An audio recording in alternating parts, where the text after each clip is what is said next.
बिस्मिल्लाहिर्रहमानिर्रहीम अस्सलाम वालेकुम। फोकस विद तसद्दुक़ गिलानी के साथ आपकी खिदमत में हाजिर। आज हमारे साथ एक बहुत इम्पॉर्टेंट बड़े ख़ास मेहमान हैं, हुमायूं शामी साहब। मशहूर शख्सियत हैं और ख़ास गिरफ्त रखते हैं अपनी इकॉनमी पे। उसके अलावा सीनियर तज्ज़ियाकार हैं। बहुत सारे एसोसिएशंस को हेड भी करते हैं, ज्वाइन भी किया हुआ इन्होंने, अपनी कंट्रीब्यूशन देते हैं।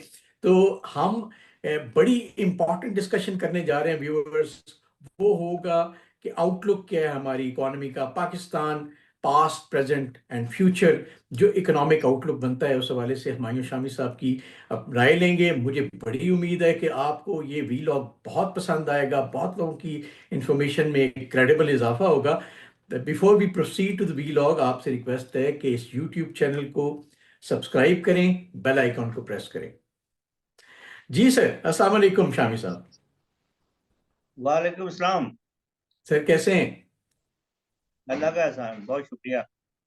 अल्हम्दुलिल्लाह। इंडियन चैनल्स पे तो आप उनकी खूब मट्टी प्लीत करते हैं, और आज हम देखते हैं कि हम किस तरह से अपने साइड पे जो पाकिस्तान के अंदर हमारे चैलेंजेस रहे हैं, आज मौजूद हैं और फ्यूचर में होंगे।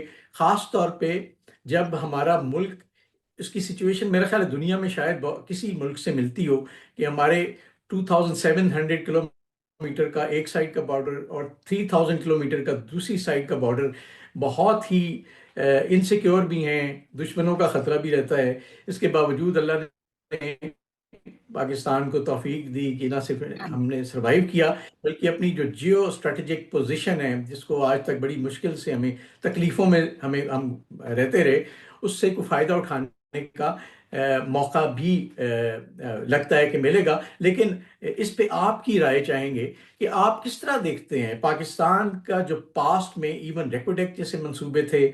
उसके अलावा बहुत दफ़ा हमने सुना हम एशियन टाइगर बनने जा रहे हैं।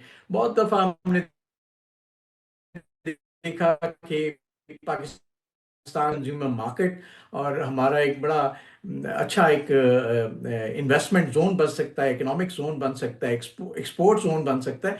लेकिन आप क्या देखते हैं, पास्ट में क्या चीज़ ऐसी ठीक नहीं हुई जिसकी वजह से आज भी हम इकोनॉमिक फ्रंट पे स्ट्रगल कर रहे हैं शामी साहब? बहुत शुक्रिया आपका, बड़ा आपका काफी बड़ा जामे सवाल है आपका। सबसे पहले तो मैं ये कहूंगा कि आपने कहा कि हमने कई दफा सुना कि हम एशियन टाइगर बनने जा रहे हैं। हम एशियन टाइगर बन चुके थे। 1970 तक हम एशियन टाइगर थे। अगर आप एशिया की जीडीपी को उठा के देखें तो 1974 1970 तक हमारी जो जीडीपी थी वो एशिया में फोर्थ नंबर पर। नंबर वन पर था जापान, दूसरे पर चाइना, तीसरे पे इंडिया और चौथे नंबर पर पाकिस्तान। और जबकि पाकिस्तान की जो पर कैपिटा थी वो जापान के बाद सबसे ज्यादा थी, क्योंकि इंडिया और चाइना की जो जो पर कैपिटा इनकम थी वो हमसे कम थी। तकरीबन चाइना की तो हाफ थी, और जो हमारी इंडिया है वो भी तकरीबन कोई 30-40% के करीब हमसे कम थी उसकी पर कैपिटा। तो ये 1970 तक की बात है। आप एशियन टाइगर थे। तो पहली बात तो ये है कि आप ये ना समझे कि हम बनने जा रहे थे, हम बन चुके थे। ये तो आप, क्योंकि हिस्ट्री को हमने सारा, अब क्योंकि अनफॉर्चुनेटली ये सारा जो पीरियड था जिस पीरियड में हम बन रहे थे वो कोई जमहूरी, उस तरह का जमहूरी पीरियड नहीं था जो कि आज जिस तरह की जमहूरियत की आज हम बात करते हैं। तो शायद इसलिए भी हमारा वो सियासी तबका जो है उसको वो क्रेडिट देने को तैयार नहीं है इस मुल्क को। अब आपने ये बात की, फिर क्या मसला है कि हमारे साथ क्या मसाइल हुए।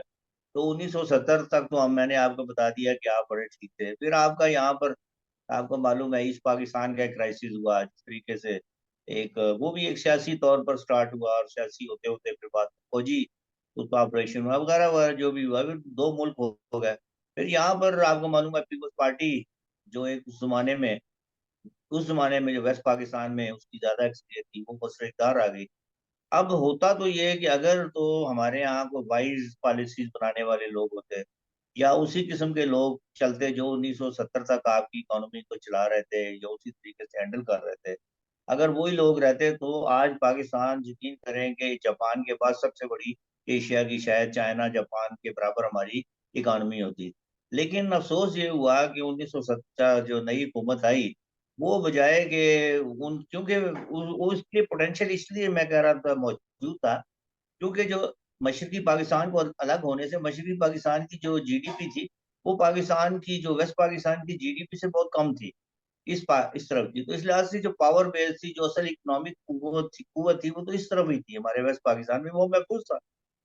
अब हुआ ये कि यहाँ पर जो सबसे पहला जो किया गया इस्लाहात के नाम के ऊपर, वो ये किया गया कि हमारे यहाँ जो प्राइवेट सेक्टर दुनिया में बेहतरीन प्रोग्रेस करने वाली चीज होती है, पाकिस्तान में प्राइवेट एंटरप्रेन्योरशिप ने एक बड़ी अपनी एक एक कंसोलिडेशन शो कर दी थी। और ये सारी जो इस तरफ तो तरक्की हो रही थी बुनियादी तौर के ऊपर, वो प्राइवेट सेक्टर था जो कि आ रहा था। और आपकी टेक्सटाइल की लग रही थी, स्टील की भी चीजें लग रही थी, इंजीनियरिंग के यूनिट लग रहे थे, आपके केमिकल वगैरह हर चीज।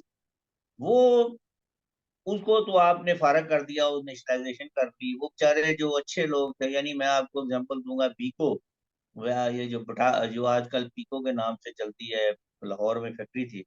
ये समझ लीजिए इंजीनियरिंग की उस जमाने की एशिया की एक दो लीडिंग कंपनियों में से इसका शुमार होता था। लाइक ये जिस तरह आज हम सैमसंग की बात करते हैं या किसी सोनी की बात करते हैं, ये ब्रांड था।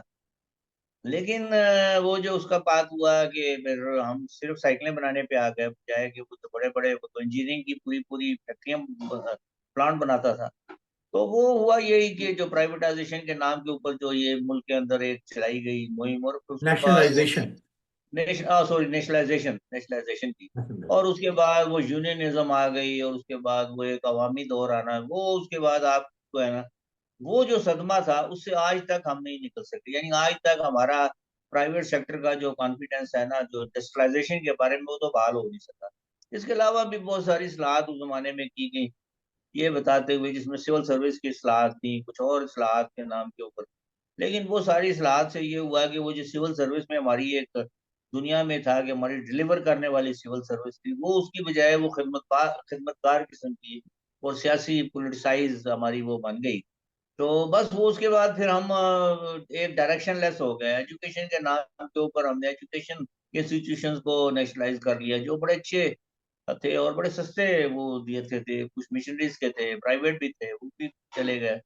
तो वो बड़ा, मैं समझता हूँ कि वो जो इस्लाहात हमने 70s के दौर में की, वो आज तक हम उससे वापस नहीं आ सके। तो बस ये हमारा, यानी आप बस फिर। शामिद साहब ये फरमा रहे हैं कि एक अच्छे खासे पेस से एक डायरेक्शन पे चलते चलते अचानक हमने 180 डिग्री का शिफ्ट लिया, और जितना बिल्कुल। इन्वेस्टमेंट थी प्राइवेट सेक्टर की उसको नेशनलाइज किया। और उसका डेफिनेटली रिजल्ट ये निकला कि हमारे जितने इन्वेस्टर्स थे, जब पाकिस्तान में बिजनेस के मौके नहीं रहे, तो दे ऑप्टेड टू गो अब्रॉड, बाहर गए, वहाँ उन्होंने फिर अपने नए सिरे से, क्योंकि बिजनेसमैन को तो बिजनेस करना आता है। अब हमारी बिल्कुल। अपनी कोताही समझ लें कि हम बिजनेसमैन को अट्रैक्ट नहीं कर पा रहे, और उस वजह से जाहिर है वो सारे के सारे लोग चले गए। और फिर जैसे आपने फरमाया, एक तो नेशनलाइज किया, ऊपर से तुरफा तमाशा ये कि वहाँ पे यूनियन शुरू की, और जहाँ पे 10 लोग चाहिए थे वहाँ 50 भर्ती हुए। जैसे एक मिसाल पीआईए की आपके सामने है। और करते करते जो गवर्नमेंट सेक्टर में बजाय इस्लाहात आने से कहीं तरक्की की तरफ हम जाते हैं, हमने बिल्कुल उन सारे बिजनेसेस को डबो दिया अनफॉर्चुनेटली। तो ये बड़ी बड़ी बिल्कुल मुनासिब तज्जिया आपने किया। लेकिन उसके बाद फिर हमने दोबारा से देखा कि यार वो पॉलिसी 180 डिग्री का शिफ्ट जो है वो नाकाम हुआ, और दोबारा से हमने कहा जी नहीं, बिजनेस को बिजनेसमैन को चलाना चाहिए। एक प्राइवेटाइजेशन की पॉलिसी प्राइवेटाइजेशन की चली। लेकिन अभी भी आपको लगता है कि अभी रिसेंटली भी प्राइवेटाइजेशन हमारी, उसकी पेस इस कदर स्लो है, बिजनेसमैन का जो फोकस हमें लाना चाहिए पाकिस्तान के अंदर, वो नहीं आ रहा। उसकी वजह कहीं आपको जाहिर है आप ज़्यादा डिटेल में बताएंगे कि उसमें हमारी जो इकोनॉमिक पॉलिसीज़ हैं, हमारे जो बहुत सारे इदारे हैं जो इंटरफेयर करते हैं इकोनॉमिक एक्टिविटी के लिए, माहौल इतना साजगार नहीं बन सका। तो अभी आप किस तरह के चैलेंजेस देखते हैं करंटली, और फिर उसको मतलब किन किन पैरामीटर्स में आप डिवाइड करेंगे कि क्यों अभी तक हम इतनी विलिंगनेस के बावजूद, यानी 80s में जाके हमने पॉलिसी शिफ्ट की, लेकिन आज तक हम उसको उस जगह पे पहुंच नहीं पाए। मैं आपको ये कहूंगा, सबसे पहले तो ये कहूंगा कि जो आपका ये फेज जो 77 तक चली, जो टोटल नेशनलाइजेशन की थी, फिर उसके बाद जो एक मार्शल लॉ पीरियड था जयाउल हक का, वो भी कोई खास उसने प्राइवेट सेक्टर के लिए, सवाए इसके कि कुछ एक दो फैक्ट्रियों को उन्होंने किया, शायद इत्तेफाक ग्रुप की कोई की, तो उसके अलावा वो कोई ऐसा प्राइवेटाइजेशन उसके दौर के अंदर नहीं हुई। लेकिन बहरहाल थोड़ा सा मतलब एक किस्म की जो मैनेजमेंट कंट्रोल था, तो वो आपका एक किस्म के लोग भी थे। ये वो अवामी पाकिस्तान में जो वोट है जी, वो वोट से आकर वो भी एक मजबूरी होती है। उन्होंने जो प्राइवेटाइजेशन यहाँ पर शुरू की, इसमें कोई शक नहीं, कुछ शुरू की प्राइवेटाइजेशन, लेकिन वो थे जो किसी ना पॉलिटिकल क्लाउड के तहत आए हुए थे। इनके पीछे कोई और ग्रुप थे सियासतदानों की, ये एक ऐसे पेस सेविंग थी, और इन्होंने उस जमाने में बड़ा बुनंजा क्रिएट किया। बस उसके बाद वो हमारी इस तरह की चीजें सारी सियासत ज्यादा होती रही, सियासत ज्यादा होने की वजह से मेरिट खत्म हो गई। जो मैनेजमेंट थी हमारी, जो ब्यूरोक्रेसी थी, वो पहले ही आपने मैंने बताया पोलिटिसाइज कर चुके थे। उनकी वो जो एक कॉन्स्टिट्यूशनल प्रोडक्शन होती थी उससे पहले, वो भी खत्म हो गई, और फिर वो इस किस्म की लेटर एंट्रियों के जरिए आपने दुनिया भर का काट कबाड़ जमा कर लिया। तो बस वो उसके बाद हमारे जो हालात हैं वो फिर उसके बाद हम वो फेज, दुनिया फिर वो 90s के बाद जो 80s पर्टिकुलरली बात आप देखें, कोरिया इमर्ज करना शुरू हुआ, मलेशिया, सिंगापुर, इधर आपका ताइवान, चाइना, ये सारे आप इन ये ममालिक ने तो अपने आप को खोल दिया और अपनी एक सस्टेनेबल पॉलिसीज के पे चलाना शुरू कर दिया। लेकिन हमारे यहाँ क्या होता था कि जैसे ही गवर्नमेंट आती थी, एक हुकूमत आती थी, वो एक पॉलिसी लाती थी, दूसरी आती थी बंद करा देती थी, तो तीसरी आती थी, फिर वो शुरू होता था। जब मोटरवे के पे आप देख लीजिए, मोटरवे किस तरीके से बनना जब शुरू हुई है, तो वो कितने, वो जो 2 साल का प्रोजेक्ट था वो कितने अरसे में मुकम्मल हुआ, कितने उसमें कितने ज्यादा पैसे लगने पड़े। तो ये सारी चीजें फिर इकोनॉमिक पॉलिसी, टैक्सेशन पॉलिसी, औकात में आपने अननेसेसरली कुछ इलाकों को वो देनी शुरू कर दी, जिसमें बदून आमदनी वगैरह का था, जिसमें आपने वो ऐसे ऐसे, मगर अब आप पढ़े तो हंसी आती है कि इस किस्म के कंसेशन दे के आप लोगों को, वो सब पॉलिटिकल बेसिस के ऊपर था। तो ये सही। लेकिन इस किस्म की जब आप पॉलिटिकल इकोनॉमी और पॉलिटिकल इस किस्म की जोड़ के कि उनको दे के चलाएंगे, और फिर मीडिया भी है, मीडिया में भी अजीब खबरें आने शुरू, मसला मैं एक आपको बताऊं कि ये जब पीटीसीएल, जब मैं लेट 80s की बात करूंगा, तो हमारे वो कुछ अच्छे सीनियर लोग हमारे फैमिली के साथ दोस्ती थी, तो वो कह रहे थे कि जी पीटीसीएल की जो हमें इस ऑफर मिल सकती है, वो तकरीबन कोई 8 से 10 बिलियन डॉलर की, अगर टोटल एंटिटी पे को बेचा जाए।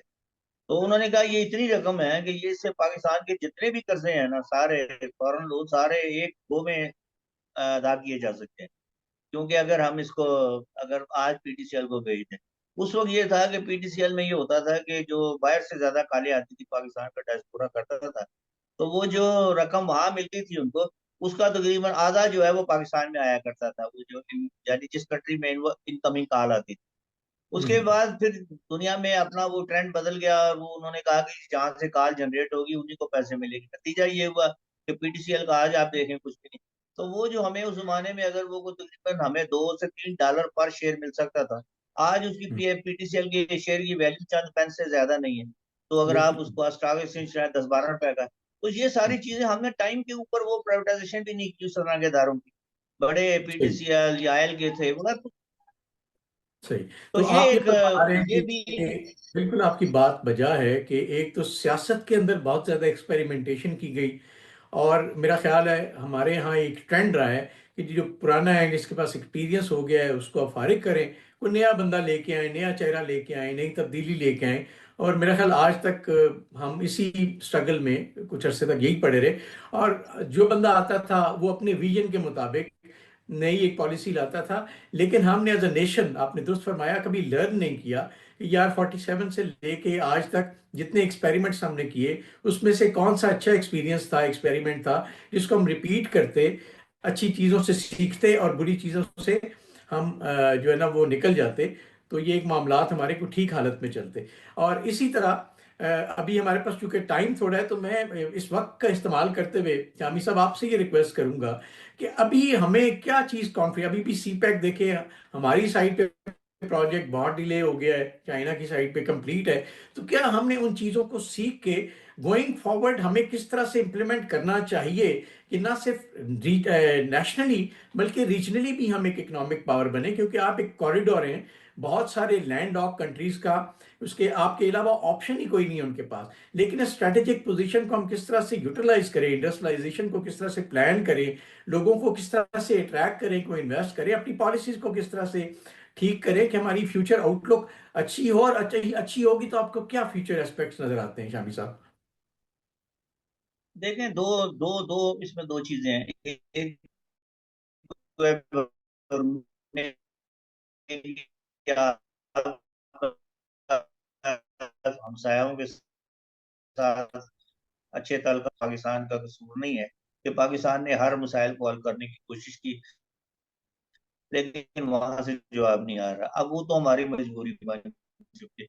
अब कुछ फैक्टर इंटरनल है। हमारा एक मसला ये है कि हमारे यहाँ कुछ पिछले, खास तौर पर जो पिछले 20 25 30 साल से हमने बहुत ज्यादा स्ट्रेस करना शुरू कर दिया, ये बाहर से लाए जो हमने और अमेरिका के पढ़े हुए पीएचडीज को हमने यहाँ पर पाकिस्तान में जो है, खासतौर पर उन लोगों को जो वर्ल्ड बैंक में काम किया, आईएमएफ में काम किया, और हमने ये आईएमएफ और इसको ये कोई मजाक खाना शुरू कर दिया। तो अब उससे हमारा जो हुआ है कि बेड़ा गर्क हो गया। मैं आपके जो मसाइल का हल है ना पाकिस्तान की इकोनॉमी का, वो आपके इंटरनल आपको ठीक करना होगा। देखिए, आपको ये कह दी जाता है कि हमने एक्सपोर्ट लेड इकोनॉमी बनानी है। एक्सपोर्ट लेड इकोनॉमी बननी चाहिए, नो डाउट। अगले 5 साल में जी हम एक्सपोर्ट को डबल कर देंगे, फिर कैसे कर देंगे, क्या करेंगे? एक्सपोर्ट करने के लिए आपको एक्सपोर्टेबल सरप्लस चाहिए। मतलब आपके पास वो चीजें होंगी आपने बाहर भेजनी, आपके पास टेक्सटाइल या चावल के अलावा कुछ चीज भेजने के लिए बाहर आई कुछ नहीं। और टेक्सटाइल के भी वो, मुझे, मैं एक प्रोग्राम में पिछले दिन आफ्टरमा के चेयरमैन मेरे साथ थे, उन्होंने कहा जी 140 यूनिट बंद हो चुके हैं अब सिर्फ टेक्सटाइल के। अब वो क्यों बंद हो चुके हैं? अब हो इसलिए गए हैं कि दो चीजें, एक तो एनर्जी कास्ट, जो कास्ट ऑफ डूइंग बिजनेस है पाकिस्तान में, वो दुनिया में हाईएस्ट चली गई है। एक तो एनर्जी कास्ट, वो कहते हैं जी सबसे ज्यादा दुनिया में, और दूसरा टैक्सेशन। आपका, आप यकीन करें कि आपका 60% तक टैक्स जा चुका है। अब मुल्क में, जिस मुल्क में कोई आदमी कारोबार करने आता है, अब वो कारोबार कर का मतलब ये है कि वो 100 रुपए कमाएगा तो 50 से 60 रुपए वो हुकूमत को दे देगा। तो वो कहेगा यार मैंने यहाँ क्या करने आया, मुझे क्या जरूरत है, मैं दुबई में क्यों चला ना जाऊं जहाँ टोटल 4 5 6% टैक्स है। सिंगापुर है दुनिया की, और दुनिया भर उसको खींच रही है। आप अपने मुल्क से लोगों को भगा रहे हैं यहाँ से, आप चाह रहे हैं देखें कितने इंटरनेशनल ग्रुप यहाँ से चले गए। आपको राइट। टैक्सेशन को, आपको ये जो एक कॉन्सेप्ट है कि टैक्सेशन कम करने से हमारे टैक्सेस कम हो गए, ये इंतहाई फजूल किस्म की ये एकदम। आपकी टैक्सेशन सही, कम बिल्कुल होगी सही तो आपके फरमा। टैक्सेस बढ़ जाएंगे। आपकी इकोनॉमी ग्रो करेगी। इकोनॉमी ही ग्रो नहीं कर रही, इकोनॉमी ग्रो नहीं करेगी ना तो आपका नए टैक्सेस आएंगे, ना ही आपके यहाँ ये नया ये जो है आपकी लोगों को जॉब मिलेगी। तो ये तो आप पाकिस्तान का बेड़ा गर्क वो लोग कर रहे हैं जो यहाँ टैक्स बढ़ा रहे हैं। और अभी वो ऊपर से एक और नया चक्कर है कि पिछले कई सालों से जो चल रहा है, वो ये चल रहा है कि हर जो लोग टैक्स पहले दे रहे हैं उन्हीं को मजीद टैक्स लगाई जाए, उन्हीं को टैक्स बढ़ाई हम्म। जाते हैं। पहले 30% था, 35 किया, 45 कर दिया इंडिविजुअल का। कारपोरेट 52% पे ले, ओ भाई आपका नहीं चलेगा यार, इस तरह नहीं चल सकता। ये आप मुल्क के साथ दुश्मनी कर रहे हैं, और उसका नतीजा ये है कि वो सेक्टर स्क्यूज हो रहा है। टैक्स के अंदर चोरी बढ़ रही है। लोग टैक्स नेट में जो आ चुके हैं वो कहते हैं हम क्यों आए, हम तो पागल हैं जो यहाँ टैक्स नेट पे आए ही क्यों, बिजनेस क्यों कर रहे हैं पाकिस्तान में। तो भाईजान इस तरीके से ये नहीं चलेगा, और इस तरीके से ऐसे ही चलता रहेगा जिस तरीके से। तो ये जो चीजें हैं ये हमें, देखें, बिल्कुल खत्म करनी अगर अपना। और आज आपको देखिए हमें एक कंपैरेटिव एडवांटेज मिली, अमेरिका हमारा सबसे बड़ा एक्सपोर्ट हमारी डेस्टिनेशन थी। वहां पर हमें हमारे जो हम इंडिया पे 50% टैक्स लगा, चाइना पे लगा, आपका बांग्लादेश का भी टैक्स है, उनका टैरिफ ज्यादा, हमारा कम है। इसके बावजूद हमारी अमेरिका को एक्सपोर्ट कम हो गई इस साल। हम्म। हमारी कम वो हो तो गई, सही। क्यों कम हो गई? कि कॉस्ट ऑफ डूइंग कम्पीट ही नहीं कर पाते। इस हालात में कौन नया इंडस्ट्री लाएगा, कौन नया इनोवेशन लाएगा? तो ये सिर्फ, आप, मेरा मतलब है कि इस किस्म के लोगों को जो आपने बैठा दिया यहाँ पे फाइनेंस मिनिस्ट्री, मैं समझता हूँ कि एफबीआर का चेयरमैन, स्टेट बैंक का गवर्नर काफी हद तक मैं देख रहा हूँ किसी हद तक मुनासिब है जा रहा है। लेकिन हम्म। फाइनेंस के लोग, फाइनेंस आप लेते आते हैं उनकी पॉलिसीज के ऊपर कि आईएमएफ लेड, आईएमएफ ने, आईएमएफ। फिर आप आईएमएफ को खुश करते हैं कि आप 23 प्रोग्राम में जा चुके हैं, 24 25 आप सारी हर 2 साल बाद जाते रहेंगे। तो ये तो मैंने बताया ना, आईएमएफ एक दवाई की गोली है, वो हमने गजा के तौर पे इस्तेमाल करनी शुरू कर दी है। वो दवाई सही। खाई जाती है जब बीमार होता है।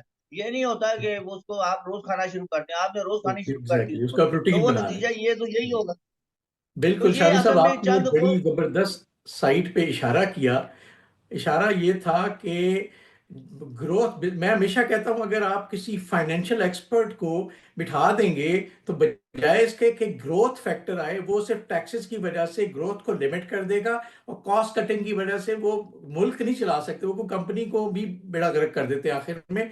तो हमें ये इन्वायरमेंट पैदा करना है कि मुल्क के अंदर टैक्सेशन कम हो, हमारे पास जो प्रोसेसेस हैं वो सिंपल हों, और उसके अलावा ये है कि हमारे एनर्जी कॉस्ट, आपने बड़ी सही राइटफुली बताया, एनर्जी कॉस्ट हमारी कंपैटिबल ही नहीं है, तो प्रोडक्शन कैसे होगी?